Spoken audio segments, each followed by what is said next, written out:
I am Joshua, 35 years old, and my brother looked me dead in the eye and told me our mother was in a morgue, while she was sitting 10 feet away in the back of my car.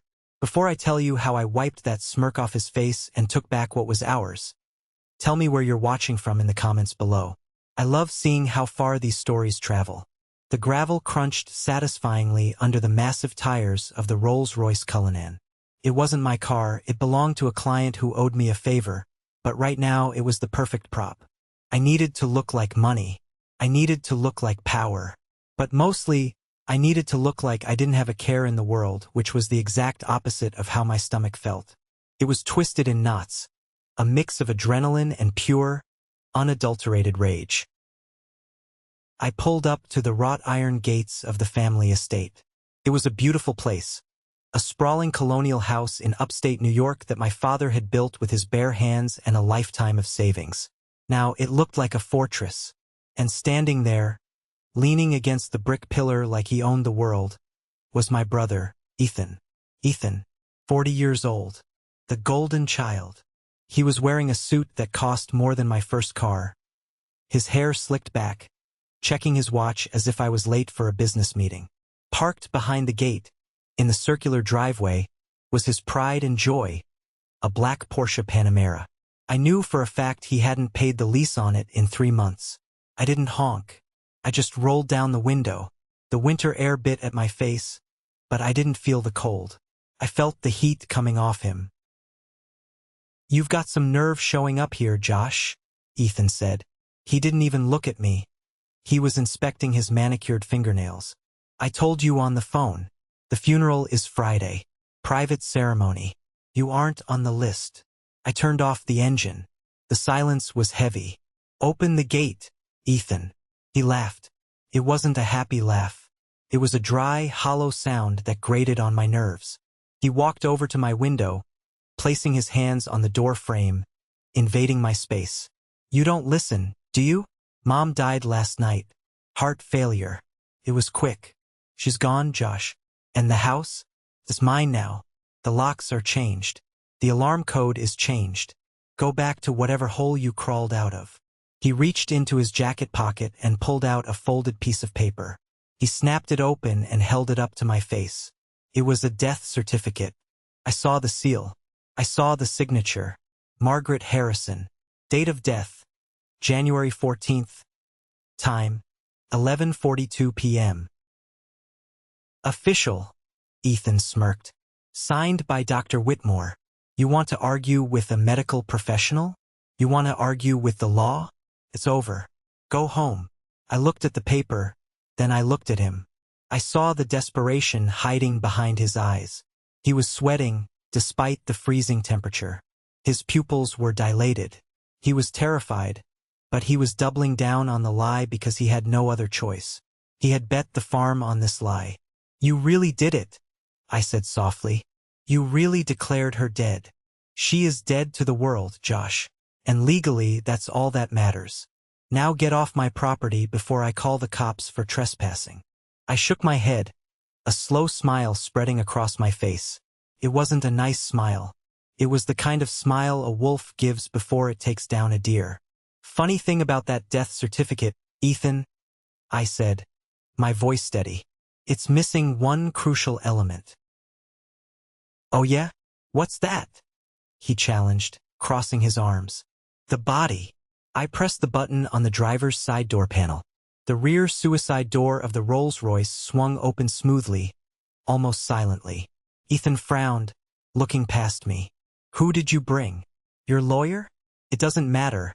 The inheritance is—" His voice died in his throat. He choked. He actually choked on his own spit. His eyes went wide, bulging out of his head like a cartoon character. He stumbled back, tripping over his own expensive Italian shoes, and fell hard onto the frozen gravel. Stepping out of the back seat was my mother. She wasn't a ghost. She was very real. She was wearing a thick wool coat I'd bought her yesterday and a red scarf wrapped around her neck. She looked tired, yes. She looked thinner than she should have been. But her eyes? Her eyes were sharp. They were blazing with a fire I hadn't seen in years. "Hello, Ethan," she said. Her voice wasn't weak. It was cold steel. Ethan scrambled backward on the ground, crab walking away from her as if she were a demon. No, no, that's impossible. I saw. The doctor said. The doctor you bribed? I asked, stepping out of the car and standing beside Mom. I put a hand on her shoulder. She was trembling, not from cold, but from fury. The doctor who signed a paper without even checking a pulse, because you promised to wipe his gambling debts. She's dead, Ethan screamed, pointing a shaking finger at her. The paper says she's dead. You're a hallucination. I am your mother, she shouted back, her voice echoing off the stone walls of the house she had lived in for 50 years. I changed your diapers. I paid for your college. I bailed you out when you crashed your car. And you sell me out for a house? You bury me while I'm still breathing. Ethan's face went from pale to purple.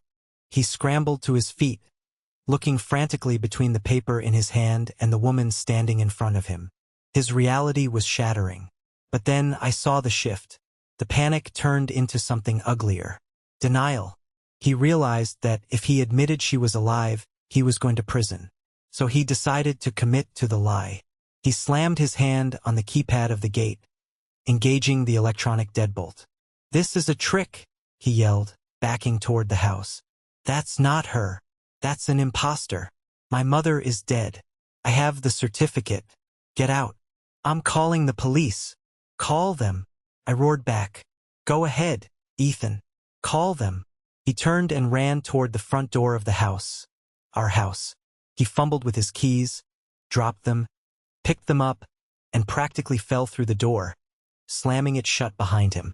We heard the heavy thud of the deadlock sliding home. I looked at Mom. A single tear traced a path down her cheek, cutting through the light makeup we had applied to make her look healthy. He locked us out, Joshua, she whispered. He locked me out of my own life.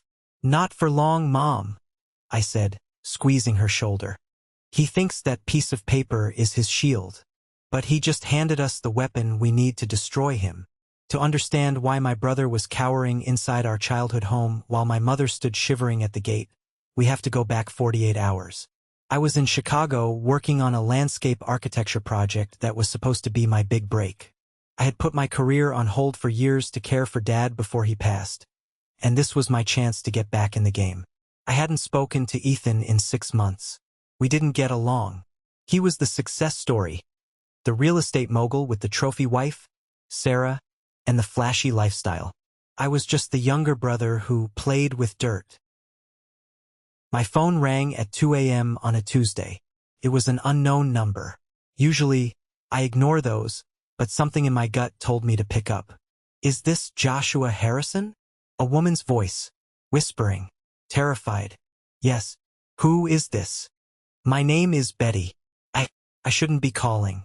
If they catch me, I'll lose my job. Maybe my license. I sat up in bed, my heart hammering. What's wrong? Is it about my mother?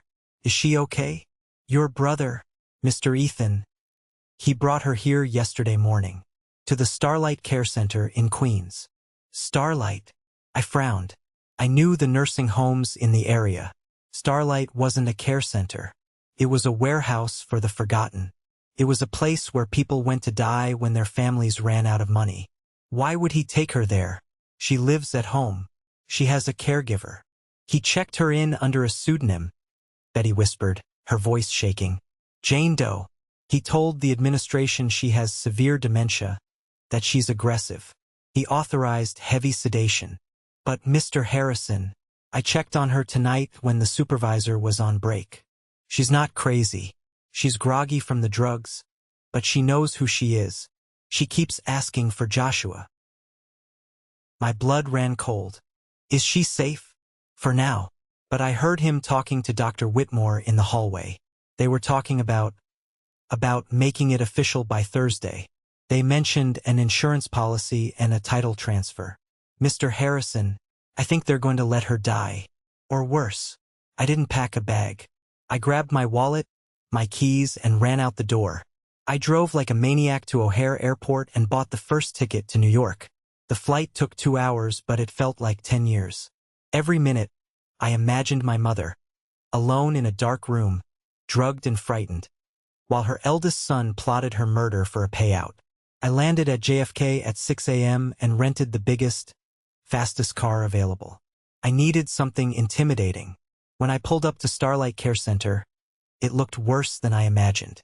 Peeling paint, barred windows, a smell of damp rot and disinfectant hanging in the air. It was a place of despair. I didn't go to the front desk. Betty had texted me instructions. Backloading dock. Door code 4591. Wait for shift change at 7 a.m. I waited in the shadows of the alley, watching the rats scurry near the dumpsters. At 7 o'clock sharp, the back door creaked open. A young woman in scrubs, Betty, peeked out. She looked terrified. She waved me in. Room 104, she hissed. Hurry. The day supervisor is a friend of your brother's. I sprinted down the hallway. The floor was sticky. Moans and coughs drifted from the open doors of other rooms. It was a nightmare. I found room 104 and pushed the door open. It was dark inside, smelling of stale urine and mold. On a thin mattress, curled into a fetal position, was my mother. Mom! I whispered, rushing to her side. She flinched, covering her face with her hands. No more needles. Please, Ethan, I'll sign the papers. Just stop. My heart broke into 1,000 pieces. Mom, it's me. It's Josh. She lowered her hands slowly. Her eyes were sunken, dark circles bruising the skin beneath them. Her lips were cracked. Josh, you're in Chicago. I'm here, Mom. I'm getting you out of here. I tried to help her up, but she was too weak.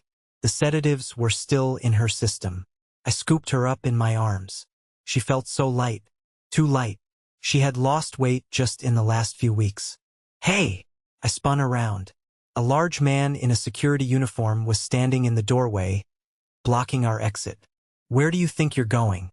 That patient is restricted. Move, I growled.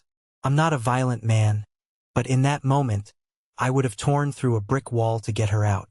I said, put her down. He reached for his radio. I didn't wait. I charged. I used my shoulder to check him into the doorframe. He grunted and stumbled back, the radio clattering to the floor. I didn't stop to fight. I ran. I carried my mother down the hallway, kicking open the back door, and burst out into the cold morning air. I gently placed her in the passenger seat of the rental car and buckled her in. As I ran to the driver's side, the back door of the facility flew open again. 2 more orderlies and a man in a white coat ran out. Stop that car! The man in the white coat yelled. That had to be the supervisor. I slammed the gas. The tires squealed, kicking up trash and slush as we fishtailed out of the alley and onto the main road. I didn't look back until we were 3 miles away. Am I dead? Mom asked softly, looking out the window at the passing city. No, Mom, I said, tears blurring my vision. You're very much alive, but according to Ethan, you're about to be. We spent the next day in a hotel room, hiding. I got food into her, water, helped her wash the smell of that place off her skin. As she regained her strength, she told me everything. How Ethan had come to her crying about debt. How he had asked for a loan against the house. How she had refused because it was the only thing she had left to leave to both of us.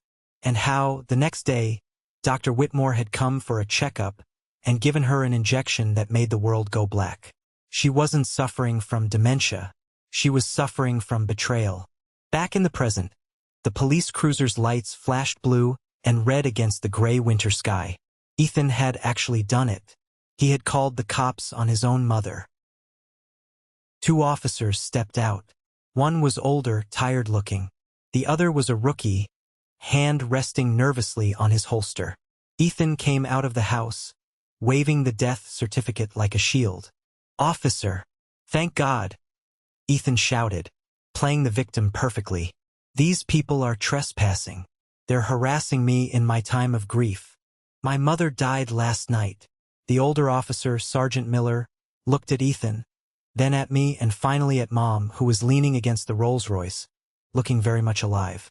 "Sir," Sergeant Miller said to Ethan, "you say your mother is dead?" "Yes. Here." Ethan thrust the paper at him. "Cardiac arrest. It was tragic. And now this man brings some actress here to torment me? It's sick. It's psychological warfare." Miller took the paper. He read it. Then he looked at Mom. "Ma'am, can you identify yourself?" "I am Margaret Harrison," Mom said, her voice shaking with rage.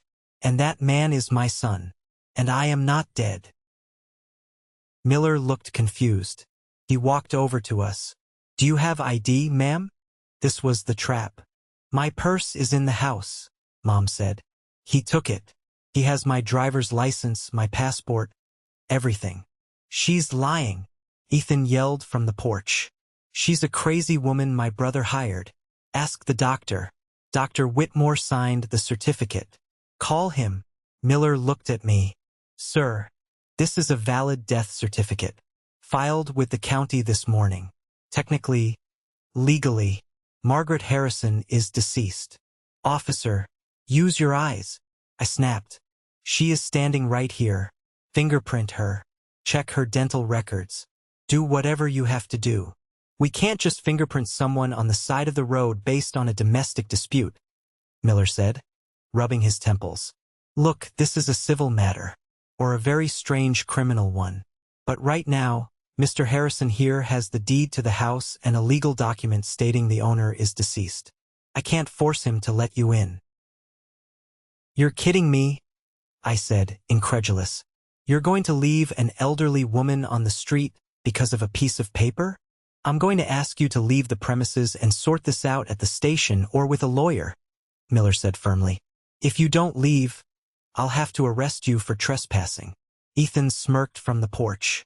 "Bye, Josh. Take your zombie back to the circus." I wanted to charge him. I wanted to smash through the gate. But I felt Mom's hand on my arm. "Let's go, Josh," she said quietly. "Mom, we can't." "He wants a fight," she said, her eyes fixed on Ethan. "He wants you arrested so you can't stop him. Don't give him what he wants. We have the truth. He only has lies." She was right. If I got arrested, Ethan would have time to sell the assets, move the money offshore, and disappear. I needed to be free to hunt him down. "Fine," I said to the officer. "We're leaving. But you better write in your report that you saw a dead woman walking and talking. Because when this blows up, I don't want you saying you didn't know." We got back in the car. As I reversed down the driveway, I saw Sarah, Ethan's wife, watching from an upstairs window. She wasn't smiling. She looked pale. She was holding a phone to her ear, pacing back and forth. "Where are we going?" Mom asked as we pulled onto the highway. "To the Four Seasons," I said. "We're going to get room service, a warm bath, and then I'm calling Vance." "Vance?" Mom smiled for the first time that day. "That shark." "Yeah. Dad always said you only hire Vance when you want to burn the enemy village to the ground." Well, Ethan just lit the match. We checked into the hotel. I made sure Mom was comfortable, ordered her favorite soup, and then I went into the adjoining room and set up my command center. I called Vance, my old college roommate, who was now one of the most vicious asset protection lawyers in the city. "Josh," Vance answered on the first ring. "I heard about your mom. I'm so sorry, man. I was just about to send flowers." "Save the money," I said. "She's eating tomato soup in the next room." There was a long silence on the line. "Okay, I'm listening." I explained everything. The nursing home, the fake certificate, the standoff at the gate. "Okay," Vance said, his voice shifting into professional gear. "Here's the play. Legally, she's dead until a judge overturns it. That takes time. Ethan knows that. He's banking on the bureaucracy being slower than his liquidation process." "Liquidation? Josh, nobody fakes a death just for a house they can inherit eventually. He needs cash now. Fast. He's going to try to sell the house, the jewelry, the stocks, everything before the system catches up. We need to find out why he's bleeding." "How?" "Follow the wife," Vance said. "Sarah. She's the weak link. Ethan is arrogant, but Sarah is practical. If the ship is sinking, she's already looking for a lifeboat. The next morning, I left Mom with a private security guard I'd hired, an ex-Navy SEAL named Marcus who I told to shoot anyone who tried to give her a checkup, and met Vance at a coffee shop downtown. Vance was wearing a suit that cost more than Ethan's car. He slid a tablet across the table. "I ran Ethan's financials," Vance said, taking a sip of black coffee. "It's a bloodbath, Josh. He's not just broke, he's underwater. He leveraged his own house, maxed out his credit cards, and drained his kids' college funds." College funds. I felt sick. My nieces were sweet kids. Where did the money go? Crypto and online gambling. He lost big on some obscure coin that crashed last month, then tried to double down with sports betting to make it back. He owes $1.5 million to a lending group based in New Jersey. And by lending group, I mean guys who break kneecaps. So he needs the inheritance to pay off the loan sharks, I realized. That's why the rush. That's why the immediate funeral. Exactly. The funeral is set for tomorrow at noon. The burial is strictly immediate family. But here's the kicker. I found a pending transaction on the house title. A rush sale. Cash buyer. It closes tomorrow afternoon. He's selling a $3 million estate for $1.8 million just to move it fast. We have to stop him. We will. But first, we need leverage on the accomplices. Dr. Whitmore. I did some digging on him too. He's got a mistress and a nasty divorce pending. But more importantly, I found out where Sarah went this morning. Where? A high-end pawn shop on 47th Street. She pawned a diamond necklace. A big one. Vintage setting. My stomach dropped. That's Mom's anniversary necklace. Dad gave it to her for their 40th. It was in the safe at the house. Let's go get it back. We drove to the pawn shop. It was a sterile, secure place, not the dusty shops you see in movies. I walked in, slammed my hand on the counter, and demanded to see the manager. Vance did the talking. He threw around words like stolen property, RICO case, and accessory to fraud. The manager, a sweaty guy named Lou, folded in about 30 seconds. He brought out the necklace. Holding it in my hand, feeling the weight of my father's love for my mother being sold for quick cash, made me want to scream. "Sarah Harrison brought this in?" Vance asked. "Yeah." She was crying. Said she needed travel money. Said she was booking a flight to Paris for Sunday night. One way. "She's running," I said. "She knows Ethan is going down, and she's planning to take the cash and leave him to the sharks." "Perfect," Vance smiled. "We can use that." Next, we went to Dr. Whitmore's office. We didn't make an appointment. We walked right past the receptionist and into his examination room. He was a small man with nervous eyes. When he saw me, he dropped his clipboard. "You," he stammered. "Sit down, doctor," Vance said, closing the door and locking it. "We know about the gambling debts you share with Ethan. We know about the falsified death certificate. And we know you administered a paralytic agent, not a sedative, to Mrs. Harrison." I didn't mean to hurt her," Whitmore blubbered, sweat pouring down his face. "Ethan said it was temporary. He said he just needed her out of the way for a few days to get a signature. He threatened to tell my wife about your girlfriend in the city?" Vance finished. "Boring. Listen to me, doctor. You have two choices. Choice A, we go to the medical board and the police right now. You go to prison for attempted murder and fraud. Choice B, you come to the funeral tomorrow. You bring your conscience. And when the time is right, you tell the truth." Whitmore looked at us, shaking. "Ethan will kill me. Ethan is a desperate man with a gambling addiction," I said, leaning in close. "But I'm a man who just came back from the dead to save his mother. Trust me, you should be more afraid of me." He nodded slowly. "I'll be there." That night, I went back to the hotel. Mom was watching TV, looking stronger. I showed her the necklace. She gasped, clutching it to her chest. "He sold it?" she asked, her voice trembling. "Sarah did. They're picking the bones, Mom. But tomorrow we feast. The funeral is at the house? She asked. Yes, in the grand parlor. He's invited everyone. The neighbors, the business partners, the distant cousins. He wants a big audience to validate the lie. He thinks if enough people see him crying, it becomes true. Mom stood up. She walked to the window and looked out at the city lights. I want to wear the red dress, she said firmly. The one you wore to Dad's retirement party? Yes, and I want my hair done. If I'm going to crash my own funeral, Joshua, I want to look like the Queen of the Damned. Friday, 11:45 a.m. The sky was gray and heavy with threatened snow. Cars were lining up along the driveway of the Harrison estate. Black Mercedes, Lincolns, a few Beamers. Ethan had really pulled out all the stops.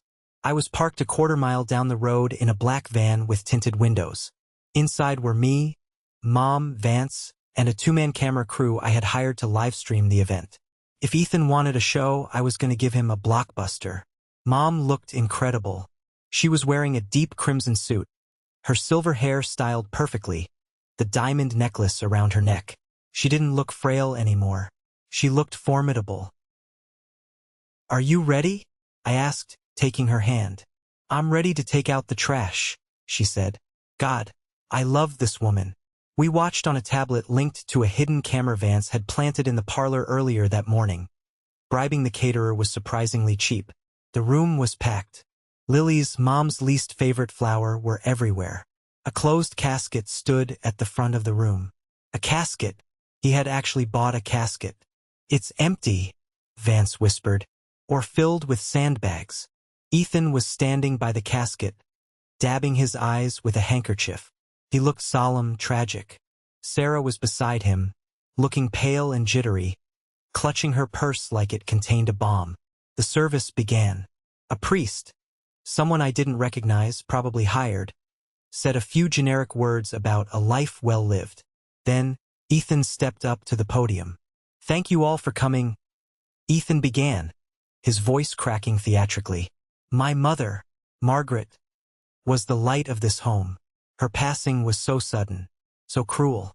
Just Tuesday, we were laughing together in the kitchen. Mom snorted in the van. I haven't laughed with him in 10 years. She was worried about the future. Ethan continued, warming up to his lie. She told me, Ethan, take care of the house. Take care of the family.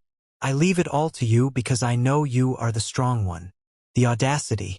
He was putting words in the mouth of the woman he tried to kill. She explicitly told me she didn't want my brother, Joshua, involved. Ethan lied smoothly. She knew he had his own struggles. She wanted the estate to remain intact under my care. That was the signal. Let's go, I said to the driver. The van rolled up to the front door. We didn't knock. I had the spare key that Ethan didn't know about, the one hidden inside the hollow brick in the garden wall. I'd grabbed it during the commotion yesterday. Inside, Ethan was wrapping up. So, as we say goodbye to Margaret, let us remember her generosity in leaving this legacy to me. I unlocked the massive oak front doors. I signaled the camera crew. Action. I pushed the doors open. They swung wide with a heavy thud that echoed through the silent house. Every head in the room turned. The air left the room. I walked in first. Interesting eulogy, Ethan. A bit heavy on the fiction, though. Joshua, Ethan barked, his face flushing red. I told you not to come. Get him out of here. This is a sacred moment. It's certainly a moment, I said, stepping aside. But I think the guest of honor would like a word. I extended my hand back toward the foyer. Mom stepped into the frame. The sound that filled the room wasn't a scream. It was a collective gasp, a sucking in of breath from 50 people at once. It was the sound of reality bending. Mom walked down the center aisle. Her cane tapped rhythmically on the hardwood floor. Tap, tap, tap. She didn't look at the guests. She looked straight at Ethan. Ethan froze. He gripped the podium so hard his knuckles turned white. He looked like he was seeing a ghost. His mouth opened and closed, but no sound came out. Sarah, standing in the front row, let out a small whimper and collapsed into her chair. Mom," Ethan whispered, his voice picked up by the microphone. "Hello, Ethan," Mom said, stopping 10 feet from him. Her voice was amplified by the acoustics of the room. It was clear and strong. "You ordered the lilies. You know I hate lilies. They smell like death. You're dead," Ethan stammered. "The certificate. The certificate signed by Dr. Whitmore?" Mom asked. She turned to the back of the room. "Doctor, would you like to clarify my condition?" Dr. Whitmore stood up from the back row. He looked like he was about to vomit. "She's alive," he shouted, his voice cracking. "She's alive. Ethan made me do it. He threatened me. It's all a lie." Chaos erupted. People jumped out of their seats. The cousins were screaming. The business partners were pulling out their phones. The live stream comments on my phone were exploding. Ethan panicked. He abandoned the ghost narrative and switched to attack. "She's senile," he shouted into the microphone, his voice booming. "She doesn't know what she's doing. This is a stunt by Joshua to steal the inheritance. She belongs in a home." Mom walked right up to the podium. She looked small next to him, but she loomed like a giant. "The only thing that was stolen, Ethan," she said, her voice cutting through the noise, "was my trust in you. And you didn't just steal it. You killed it." "Security," Ethan yelled, looking around for the hired guards. "Get them out." "I don't think so," I said, stepping up beside Mom. I pulled a folded document from my jacket pocket. "This is a court order obtained an hour ago by Vance here. It revokes your power of attorney due to evidence of fraud and attempted homicide. You don't own this house, Ethan. You don't own a damn thing." Ethan looked at the paper, then at the crowd, then at the empty casket. He realized the walls were closing in. He did the only thing a coward does when cornered. He tried to run. He shoved Mom. It wasn't a hard shove, but she was 75. She stumbled back. That was the mistake that ended him. When Ethan put his hands on our mother, the room didn't just gasp. It growled. But nobody moved faster than me. I caught Mom before she fell, steadying her against the casket. Then I lunged. I hit Ethan with a tackle that would have made my high school football coach proud. We crashed into the podium, sending the microphone, the water pitcher, and the fake eulogy notes flying. We hit the floor hard. Ethan scrambled, throwing a wild punch that grazed my ear. I didn't punch back. I didn't need to beat him. I just needed to hold him. I pinned him to the ground, twisting his arm behind his back. "Stay down," I yelled. "It's over. Get off me," he screamed, thrashing like a trapped animal. "It's my house. It's my money. I earned it. I dealt with her nagging for years.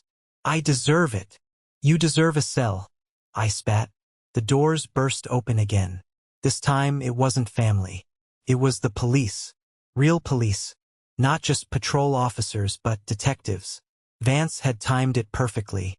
"Ethan Harrison," Detective Miller, the older officer from yesterday, shouted, gun drawn but pointed at the floor. "Stay on the ground. You are under arrest for fraud, forgery, and elder abuse." I let go of Ethan and backed away, breathing hard. 2 officers hauled him up. His suit was torn, his hair messed up, his face red with exertion and shame. He looked around the room, searching for an ally. "Sarah," he yelled. "Sarah, tell them. Tell them she was sick. Tell them we did it for her." All eyes turned to Sarah. She was standing by the side exit, clutching her bag. She looked at her husband, then she looked at the police. "I don't know what he's talking about," Sarah said, her voice trembling but clear. "I told him to stop. I told him it was wrong. I have the recordings." You traitoress." Ethan lunged at her, but the cops slammed him against the wall. "Divorce papers will be sent to your lawyer, Ethan," Sarah said, tears streaming down her face, though whether they were for him or for herself, I couldn't tell. "I'm not going to prison for your gambling debts." "Take him away," Mom said. She was standing by the casket, smoothing her jacket. She didn't look at him. She looked through him. As they dragged Ethan out, he passed by Mom. He stopped fighting for a second. "Mom, please. I'm your son. Don't let them take me. I'll lose everything." Mom looked at him. The silence stretched for an eternity. "I lost my son 3 days ago," she said softly. "The man who put me in that nursing home died the moment he signed that paper. Goodbye, Mr. Harrison."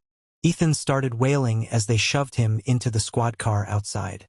The sound faded as the sirens wailed to life. The room was silent. The guests were stunned. The funeral was over, but the drama was just beginning. Then the creditors showed up. 2 men in black leather jackets walked in through the open front door. They didn't look like police. They looked like problems. They scanned the room and locked eyes with me. "Where's Ethan Harrison?" one of them asked. "Police custody," I said. "You'll have to get in line behind the state of New York." "He owes us $1.5 million, the man grunted. "Collateral was this house." "The house belongs to Margaret Harrison." Vance stepped forward, his lawyer voice in full effect. "The title transfer Ethan signed was fraudulent. The signature was forged. The owner is alive and standing right there. Your contract is void." The loan shark looked at Mom. Mom looked right back at him, raising an eyebrow. "You boys want a cookie?" she asked.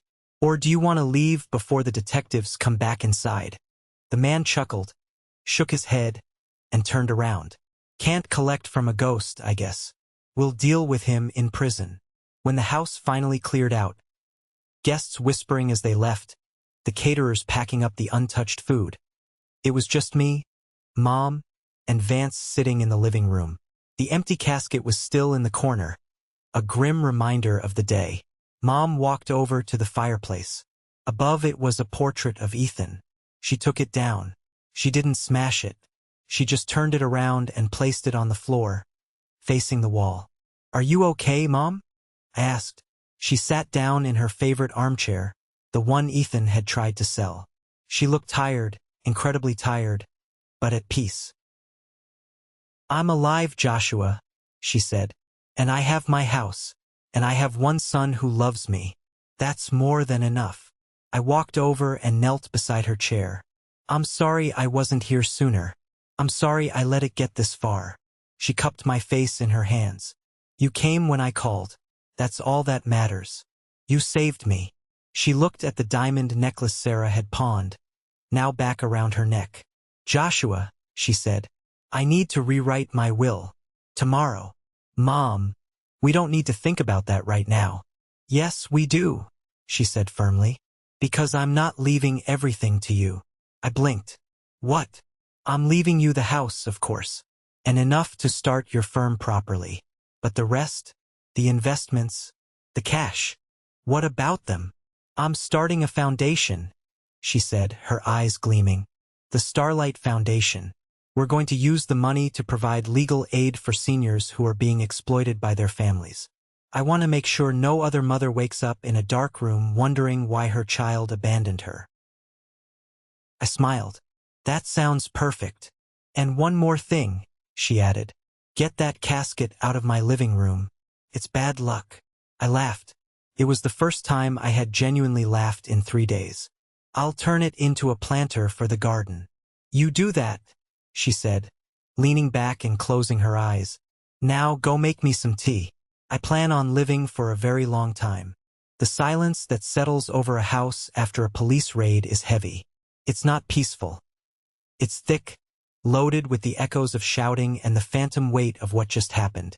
After the officers took Ethan away, after the creditors with their leather jackets and vague threats rumbled off in their SUVs, and after the last of the confused funeral guests drove away, the house felt enormous and cold.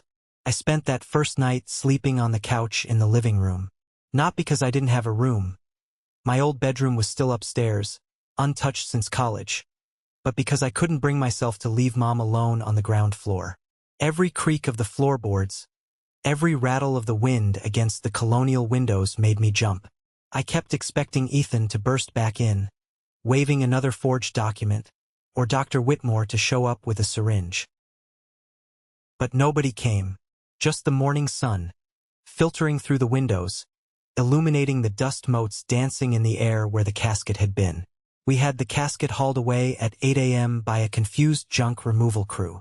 Mom stood on the porch, wrapped in a thick cardigan, drinking her tea, watching them load the mahogany box onto a flatbed. She didn't look sad. She looked like a general surveying a battlefield she had just won. "That cost $6,000, she murmured as the truck pulled away. Ethan always did have expensive taste with other people's money. "We'll get it back, Mom," I said, stepping up beside her. "No, we won't," she said, turning to go inside. "But we bought something more valuable with it. We bought the truth." The next few months were a blur of legal battles and sawdust. Vance was a pit bull. He didn't just go after Ethan. He went after the entire ecosystem that had allowed this to happen. The legal proceedings were ugly. Ethan, true to his nature, didn't go down quietly. From his holding cell, he tried to fire Vance, who wasn't his lawyer, tried to sue the police for excessive force, and even tried to give an interview to a local tabloid claiming Mom was mentally incompetent, and he was the victim of a hostile takeover by his jealous younger brother. But the evidence was insurmountable. The trial date came 3 months later. I remember sitting in the courtroom holding Mom's hand. Her grip was iron. Ethan was brought in wearing an orange jumpsuit. It didn't fit him. The tailored Italian suits were gone, and without them he looked smaller, deflated. He looked like what he was, a middle-aged man who had never grown up. Sarah took the stand first. That was the nail in the coffin. She looked tired. She had moved into a small apartment in Jersey and was working as a receptionist at a dental clinic. The Ferrari was gone. The jewelry was gone. She testified with a flat, emotionless voice. She detailed everything. The gambling debts, the desperate meetings with loan sharks, the night Ethan forged Mom's signature on the title transfer. "He told me it was the only way," Sarah told the jury, refusing to look at Ethan. "He said Mom was old, that she wouldn't notice if she was in a home, and that the insurance money would save us. He said it was a victimless crime." "And did you believe him?" the prosecutor asked. Sarah paused. She looked at Mom. "I wanted to believe him, because I liked the life we had. I'm sorry, Margaret. I'm so sorry." Mom didn't nod. She didn't smile. She just watched. When it was Dr. Whitmore's turn, he folded completely. He admitted to the falsified death certificate, the paralytic drugs, the bribes. He cried on the stand, talking about his own debts. It was pathetic. But the moment that stays with me wasn't the testimony. It was the sentencing. Ethan stood up to address the judge. I expected an apology. I expected him to beg for mercy. Instead, he looked at Mom and said, "I did everything for this family. I managed the estate. I took care of the repairs. I deserved a share. If you hadn't been so stingy, none of this would have happened." The courtroom went silent. Even his own public defender looked down at the table, embarrassed. The judge, a stern woman with zero patience for narcissists, looked over her glasses at him. "Mr. Harrison, you didn't manage the estate. You cannibalized it. You treated your mother not as a parent, but as a piggy bank. That is not taking care of family. That is predation." Ethan was sentenced to 8 years in state prison for fraud, forgery, elder abuse, and grand larceny. Dr. Whitmore got 5 years and lost his medical license permanently. As the bailiffs led Ethan away, he turned to look at us one last time. There was no remorse in his eyes, just anger. He was still the victim in his own story. Mom didn't cry this time. She took a deep breath, stood up, and walked out of the courtroom without looking back. "Are you okay?" I asked her in the car. "I have one son," she said simply, "and he's driving the car. Let's go home." With the legal nightmare finally receding, we turned our attention to the house. It needed healing just as much as we did. I decided not to go back to Chicago. My life was there, sure. My apartment, my few friends, but my purpose was here. I moved my small architectural practice to New York, setting up a studio in the sunroom. Mom and I started the renovation. We didn't just repair, we reclaimed. We ripped out the carpets in the guest room where Ethan had stayed when he visited. We repainted the walls. We turned the dark, stuffy parlor, the site of the infamous funeral, into a bright, airy library. We installed floor-to-ceiling bookshelves and filled them with Mom's poetry collections and novels. We bought huge, comfortable armchairs. I designed a new extension for the ground floor, a master suite for Mom, so she wouldn't have to climb the stairs anymore. I put everything I knew about accessible design into it: wide doorways, a walk-in tub, heated floors. I wanted it to be a sanctuary, not a hospital room. One afternoon, about 6 months after the funeral, I was in the garden, overseeing the installation of a new stone pathway. Vance pulled up in his car. He waved a thick manila envelope at me. "Hey Josh," he called out. "Got a minute? Need your signature on some trust documents." "Sure." I wiped the dirt off my hands and walked over. "What is it now? More cleanup from Ethan's mess?" "No," Vance said, leaning against his car. "This is about you." He opened the envelope and pulled out a stack of financial records. "Your mother asked me to show you this. She thought it was time you knew." I looked at the papers. They were bank transfers. Old ones, dating back 10 years. "What is this?" I asked, squinting at the numbers. "You remember when you started your first firm in Chicago?" Vance asked. "You got that angel investor grant? The one that paid for your office space and your first 3 months of overhead?" "Yeah, the anonymous arts patron of Illinois. It saved my career." Vance tapped the paper. "That was Margaret." I froze. I looked closer at the dates. "And here," Vance pointed to another line. "When you broke your leg and didn't have health insurance 5 years ago, the hospital bill was paid by a charitable donation. That was her." "And the scholarship during my master's program?" I asked, my voice barely a whisper. "Her again." I stared at the documents, my vision blurring. For years, I had thought I was the black sheep. I thought Mom was disappointed in me because I didn't pursue business like Ethan. I thought she was distant because I was struggling while Ethan was succeeding. "Why?" I asked Vance. "Why didn't she tell me? Why did she let me think I was doing it all alone?" "Because she wanted you to believe you could." Mom's voice came from the porch. I turned around. She was standing there, leaning on her cane, watching us. "If I had given you the money directly, Joshua," she said, walking slowly down the new stone path, "Ethan would have found out. He would have screamed about fairness. He would have demanded his share. And worse, you might have felt indebted or weak." "Mom," I choked out. "I saw you working hard," she said, reaching up to brush a smudge of dirt off my cheek. "I saw you choosing passion over profit. I was so proud of you, but I had to protect you from your brother's greed, and I had to let you build your own confidence. I wanted you to know that your success was yours, even if I helped clear the path a little." I dropped the papers and hugged her. I hugged her so hard I was afraid I might break her, but she hugged me back with that surprising strength she still possessed. "I thought you favored him," I whispered into her shoulder. "All these years, I thought you liked him better because he made money." "I never cared about the money, Josh," she said softly. "I cared about the character. Ethan had the bank account, but you had the heart. And in the end, the heart is the only thing that doesn't go bankrupt." That evening, we sat in the new library, surrounded by the smell of old books and fresh paint. The house didn't feel cold anymore. Felt like a fortress, yes, but a warm one. A fortress built on truth. "So," I said, pouring us both a cup of tea, "the house is secure. Ethan is in jail. The renovation is almost done. What's next for Margaret Harrison?" Mom took a sip of tea, her eyes twinkling over the rim of the cup. "Well," she said, "I have about $2 million that I was going to leave to Ethan. And since I'm not planning on dying anytime soon, I need to find a way to spend it." "A cruise," I suggested. "A villa in Tuscany? Boring." She waved a hand. "No, I want to make noise, Joshua. I want to make trouble." She set the cup down. I want to go after the others. The others. The other Ethans, she said, her expression hardening. The other Dr. Whitmores. Do you think I'm the only old woman who's been tricked into a nursing home?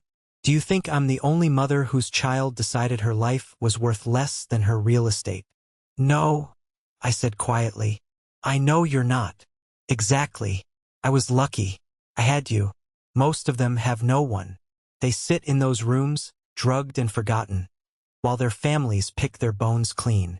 She leaned forward, and I saw the same fire in her eyes that I saw the day she stepped out of the Rolls-Royce. I want to start a foundation, Josh. A legal strike force. We hire the best lawyers, Vance is already on board, and we find these cases. We find the seniors who are being exploited, and we fight for them. We get them out. We get their money back. And we put the greedy children where they belong. I smiled. It was the perfect revenge. It wasn't just justice. It was a crusade. The Starlight Foundation? I asked, remembering the name of the hellhole she had escaped from. No, she said. That name is tainted. Let's call it the Phoenix Project. Because sometimes you have to burn everything down to rise from the ashes. 1 year later, the spring air in upstate New York is something special. It smells of wet earth, blooming lilacs, and possibility. I stood on the back porch of the estate, looking out over the garden. It was transformed. The overgrown hedges were gone, replaced by native wildflowers that attracted butterflies. The cracked concrete patio where Ethan used to smoke his cigars was now a beautiful cedar deck with a ramp that wound gracefully down to the lawn. Joshua, you're going to be late. Mom's voice rang out from the kitchen. I smiled and checked my watch. 10 a.m. The grand opening of the Phoenix Project's new headquarters was at 11 o'clock. I walked inside. Mom was standing in front of the hallway mirror, adjusting a silk scarf. She looked radiant. At 76, she had more energy than most people my age. The shadow of the nursing home had completely vanished from her face, replaced by a glow of purpose. I'm ready, Mom, I said. You look sharp, trying to intimidate the mayor. The mayor is a pussycat, she scoffed, grabbing her cane, which she used more for pointing at people than for walking these days. It's the press I'm worried about. I want to make sure they get the message right. This isn't charity. It's justice. We drove into the city in her new car. Not a Rolls-Royce this time, but a sensible, comfortable SUV that could haul boxes of legal files. The new office was in a renovated brick building downtown. I had designed the interior, of course. Open, accessible, full of light. No dark corners. No hidden rooms. When we arrived, the place was packed. Reporters, local politicians, donors. But the most important people were in the front row. There was Mrs. Higgins, a bewildered-looking 80-year-old woman clinging to a handbag. 3 months ago, her nephew had tried to sell her house while she was in the hospital for hip surgery. The Phoenix Project had intervened, blocked the sale, and secured her title. There was Mr. Henderson, a retired veteran whose daughter had drained his pension account. Vance's team had frozen the assets and recovered 80% of the funds. Mom walked up to the podium. She didn't need notes. Welcome, she said, her voice projecting to the back of the room. A year ago, I was dead. The room went silent. It was a hell of an opening line. My son, Ethan, decided I was dead because he needed my money. He erased my identity. He locked me away. And for 3 days, I ceased to exist. She looked around the room, making eye contact with the victims in the front row. We live in a society that tells us blood is thicker than water. We are told that family is everything, that we must forgive family, support family, and trust family above all else. But I am here to tell you that is a dangerous lie. I watched her from the side of the stage, feeling a lump in my throat. Family, she continued, is not defined by whose DNA you share. It is defined by who shows up when you are falling. It is defined by respect, by dignity. My son Ethan shares my blood, but he is a stranger to me. My son Joshua, and the people in this room who helped me, they are my family. She paused, her hand resting on the podium. The Phoenix Project is here to tell every senior citizen in this state. You are not a burden. You are not an asset to be liquidated. You are a person. And if your family forgets that, we will remind them. Loudly. The applause was deafening. I saw Mrs. Higgins wiping her eyes. I saw Vance nodding in approval. After the ceremony, there was a reception. I stood by the refreshments watching Mom holding court. She was laughing, listening, advising. She was in her element. She's a force of nature, isn't she? I turned to see Sarah standing there. I hadn't seen her since the trial. She looked different. Older, maybe, but softer. She was wearing simple clothes, holding a glass of water. "Hello, Sarah," I said, keeping my voice neutral. "I didn't think I should come," she said, looking down at her shoes. "But I wanted to see it. I wanted to see her win." "She won a long time ago," I said. "How are you?" "Getting by," she shrugged. "The divorce is final next week. I'm taking night classes, trying to get a real estate license." Ironically, she looked over at Mom. "Does she hate me?" "She doesn't think about you, Sarah," I said honestly. "And that's probably the best you can hope for." Sarah nodded, a sad smile on her face. "Fair enough. Tell her. Tell her I'm glad she's not dead." "I will." Sarah slipped away before Mom noticed her. It was better that way. We didn't need ghosts at a celebration of life. That evening, back at the house, the adrenaline finally wore off. We sat on the back deck, watching the sunset paint the sky in shades of purple and orange. The air was cooling down, but the fire pit I had built kept us warm. "You did good today, Mom," I said, poking the fire with a stick. "We did good," she corrected. "I couldn't have done it without my architect." She reached into her pocket and pulled out a letter. It was unopened. The return address was the State Correctional Facility. "From Ethan?" I asked. "Yes. It arrived yesterday. Are you going to read it?" She looked at the envelope for a long moment. Then she tossed it into the fire. We watched as the paper curled, blackened, and burst into flame. The words inside, whatever excuses, whatever pleas, whatever manipulations, turned to ash and floated up into the night sky. "Why?" I asked. "Because I know what it says," she said, watching the sparks fly. "He wants money, or a visit, or forgiveness. He wants something. Ethan only reaches out when he wants to take." She turned to me, her face illuminated by the firelight. "I have nothing left to give him, Joshua. I gave him life. I gave him a childhood. I gave him chances. He spent them all. Do you miss him?" I asked. It was the question I had been afraid to ask for a year. "I miss the little boy who used to bring me dandelions," she said softly. "I miss the teenager who taught me how to use email. But that person doesn't exist anymore. He was consumed by the man who wanted a Porsche more than a mother." She reached out and took my hand. "You know, people always ask me how I knew you would come for me. In that nursing home when I was drugged and scared. How did I know?" "How?" "Because when you were 6, you found a baby bird that had fallen out of its nest. Ethan wanted to poke it with a stick. You built it a nest out of a shoebox and fed it worms for 3 weeks until it flew away. You've always been a builder, Josh. Fixer. I knew you wouldn't let things stay broken." I squeezed her hand. "I'm staying, Mom. I'm not going back to Chicago. The firm is doing well here. And I like the new library." "Good," she smiled. "Because I have a new project for you."